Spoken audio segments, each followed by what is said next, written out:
game of the season against them. I tell you what, man. We talked about it the Monday night. Philly, baby. These games are going to be something else, man. And that's going to be great because we haven't really seen Philly in a long time. It's been a while.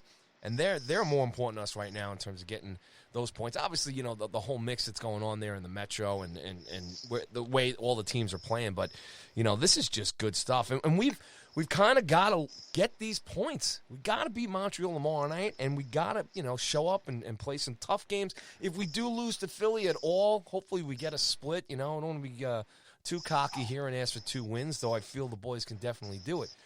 But with St. Louis and Washington coming in, because every week now, every game, and this, listen to us, Kevin. We're talking about the playoffs. Playoffs? We are talking about the playoffs. We are no longer talking about the goalie trade, the goalie situation. We're no longer. I mean, we're not even worried about Capo Caco anymore. I mean, it's just whatever he does now, I'm fine. But we're talking about the playoffs. This is just. It's crazy. It's good stuff. I mean, look, it's just 62 games, 34, 24, and 4, 72 points. 7th of the Metro, 6th into the league, 5 points back of the Islanders now. They were miles ahead of us, man, just a month and a half ago, pretty much. And the fact that we went into their house last night after they made 2 pretty good trades as far as Green and Pageau coming in. And, they've got Varlamov in there, got a good coach. They found a way to win the last couple of games and get back into it. And, man, we knocked them back down again last night. And it's just – I can't say enough. I mean, all of us do. And I think, you're right. We're all walking around in a little bit of cushion of air today as Ranger fans. Especially, it's a double thing for us. Kreider getting signed, the trade deadline, the guys are all right from the car accident, and we beat the Islanders. And now, man, look, hey, everybody's – and that's one more thing I'll say about this. The fan base right now is just jacked up, man. That was just bravo to everybody who went to the Coliseum last night. It was – that roar – was just magical, and this is what's fun about riding this wave with these guys and doing this show and talking about the team. And I think back, when me and you we hung out in July, and we were scratching our heads, and I think more than anything, Kevin, because we haven't done this in a while, and we were so invested in this team, 4 or 5 years ago, doing our own things as far as broadcasting and covering the teams.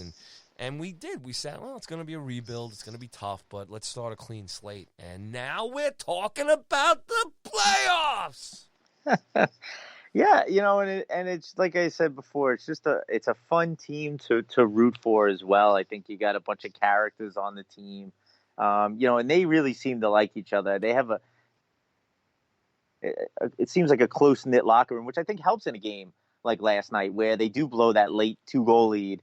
And like you said, maybe in the past, just a foregone conclusion that they were going to lose in an overtime. But, these guys fight for each other, out on the ice because they are so close off it, and they were able to sort of rally together and get the win last night, sort of put aside the, that last minute goal and come away with a huge victory. To throw a little cold water on it. Sorry, Paulie.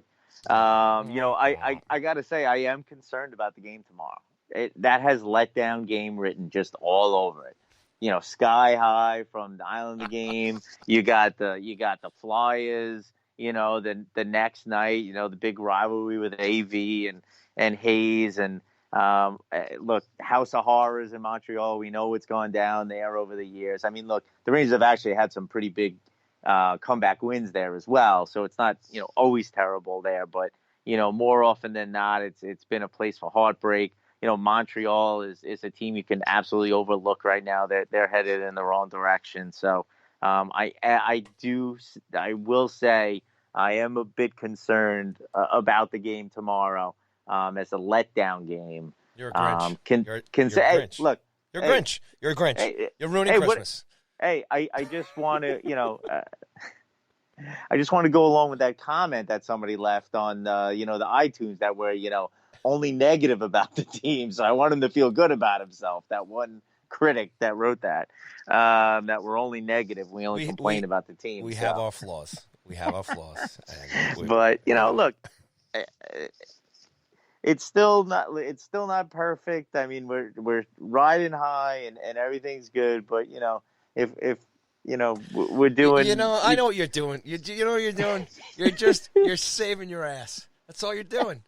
You just want that on you know Thursday. You you just know what want it is. that. I mean, Friday. Oh, you see, I told you guys. No, you know what it is. I don't want to jinx it. I feel like we're too high on it right now. We're too high in the ranges, and then we're like jinxing it or something. So I need to talk like a little bit of negative about the team, just so we don't completely Come just like. on, man. I don't want to mush it. I don't want to mush it. Come on. Let it go. Let it You go, man. Put a you're little mushing. put a little Disney in your heart. And let it I go. get Well, I get let's worried about it when you think things are going too well and nothing could go wrong now. That's exactly when it starts going wrong. So I got to throw a little cold water on it. All right. Well, let's talk about the game a little bit. All right. So there's a couple of big things that went on. Obviously, let's talk about Georgiev coming in. Obviously, after the big news about Chesty not playing and Hank's the backup, and he goes in there and Georgiev really didn't miss a step, and even the goals that the Islanders got, not all that impressive. Even the one that Pajot got, it even wasn't his fault. As far as the lineup's concerned, talk about Smith a little bit. Him getting in there, obviously, Brady Shea opens up that that regular spot. And, maybe talk about the way Quinn tossed his lines out there. And we also have to talk about his quote after the game, too, as far as how he felt the boys played. Talk about the game a little bit and touch on the Trouba hit, too. I mean, it's a major controversy, obviously, out there. I mean, the one thing I'll say on this, I sit back. When any of that kind of stuff happens, look, I think it was a clean hit. Trouba's not that kind of guy.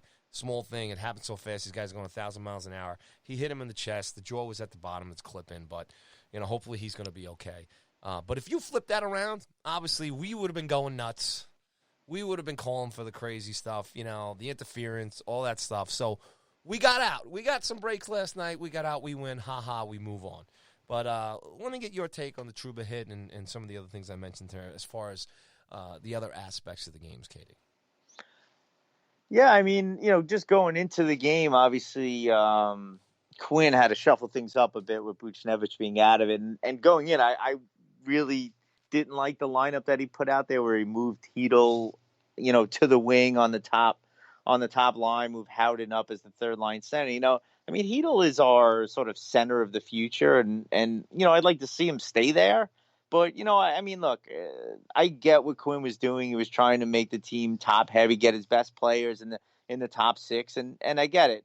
Look, when I criticize Quinn, and it does happen from time to time, Paulie, not very often. But, I at least understand where he's coming from. Like, if I disagree with him, I'm not going to sit here and be like, he should be fired now because he didn't put the lineup out there that I wanted. But, I had a little bit of a disagreement there with what he put together going in. I just thought maybe it would have been nice to see maybe Gauthier on that top line or maybe Kakko and leave Hedel, Katie, as that on that note, center. on that note with Gauthier, do you think he just doesn't know really where to fit him in yet? Is maybe that's the catch? Yeah, I mean, look, obviously the guy is new. He may not be maybe just didn't want to put him on a line with line mates he's not familiar with. Or maybe he thought he's just too similar to Kreider to have him on the same line together. He wanted to mix it up a little bit, mix up the skill set on the line. So, you know what? Look, I get the reasoning behind, why Quinn put Hedel up there. I just would have liked to seen a little bit of a different lineup out there, but that's fine. Again, I understand what he's doing. I don't think he's terrible, and he's running the team and he's running the rebuild like some Ranger fans do sometimes. But going in, I would have liked to seen a different lineup. And to be honest, I mean, with the start that they had, they didn't look very good. Defensively, Georgiev was saving them. I mean, they could have been down 2-3 goals in that first period. And I mentioned it in the last podcast.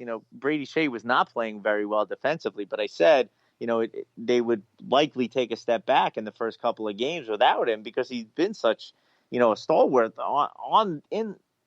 on the back line for them for so long. I mean, you don't just take a guy like that out and not expect to take a little bit of a step back.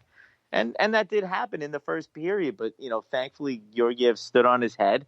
We got the Panarin goal, and we're up 1-0. And, I thought the big moment in that really turned the tide in that first period was the penalty kill that the Rangers had there. It seemed that after they had that penalty kill towards the end of the period, it sort of changed the momentum back to the Rangers, sort of quieted the crowd, which, like I mentioned earlier, they were in a complete frenzy. And then soon after they killed the penalty, got the Panarin goal, and then we went into the second period. We got the goal from Mr. McKegg, still waiting on my jersey, by the way. Nice tip-in goal, and like I said, you need a guy like McKegg to step up in the game where he hadn't been playing the last couple since the Gauthier trade. So nice to see him get in there and contribute. And then we saw the hit, that Trouba, who was probably playing one of his best games that he's played this year. I mean, physical, blocking shots. I don't know if maybe because you are sticking him with a more sort of defensive defenseman in Smith, he felt a little bit more comfortable, out there to do his thing. Than he did with Shea. And I think Smith settled in there too. Rough first period. I mean, I think the whole team had a rough first period defensively. But after that, he settled in. He had an assist on the Howden goal. Again, another guy stepping up. Look, I thought he should have stayed on the fourth line, got on third line, and he rewarded his coach for having confidence in him. So, you like to see that. And again, I agree with you on the hit, the Trouba hit, just to go back to that. I thought it was clean. Did his skates go off the ice? Yeah, they did. But after he made contact, that's legal. He didn't launch himself, at the Islander player. So, to me, I thought it was clean. You saw him sort of bend down a little bit to get his shoulder into the guy's chest. So, yep. No hearing. Obviously, the NHL saw the same thing that, everybody else, except if you're an Islander fan, saw. And, I thought it was, not only does he, get the hit in, he then takes on Pajot there, our guy who loves to kill us and score against us. I definitely should have went to some type of gambling website before the game and just threw everything from my 401k that Pajot was going to score. That was the easiest bet, I've ever seen. That was easy money right there.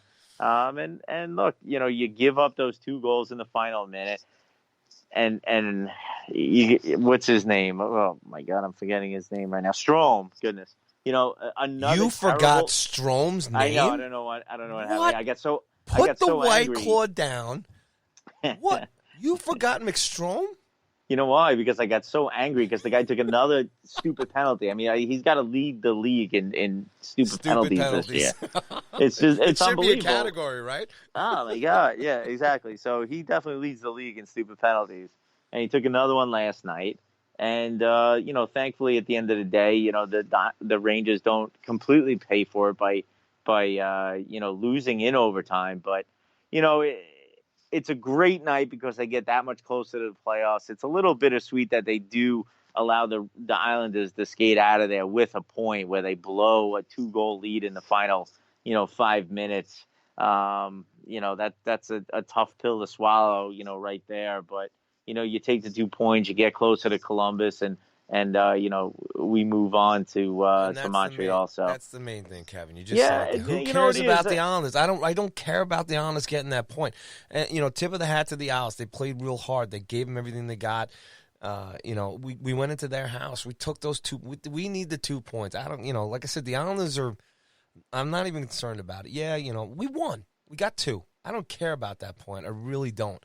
Because at the end of the day, you get out of that. Like I said, stupid penalty. Giving up the late 2 goals there at the end. And the Islanders really, really had to work hard to get anything past Georgiev last night. So you got to appreciate that too, as far as, where we sit as a team and, with the goaltending situation. I don't know. I don't know if we're giving Georgiev enough credit for that performance last night. For a guy, and who knows when we see Hank.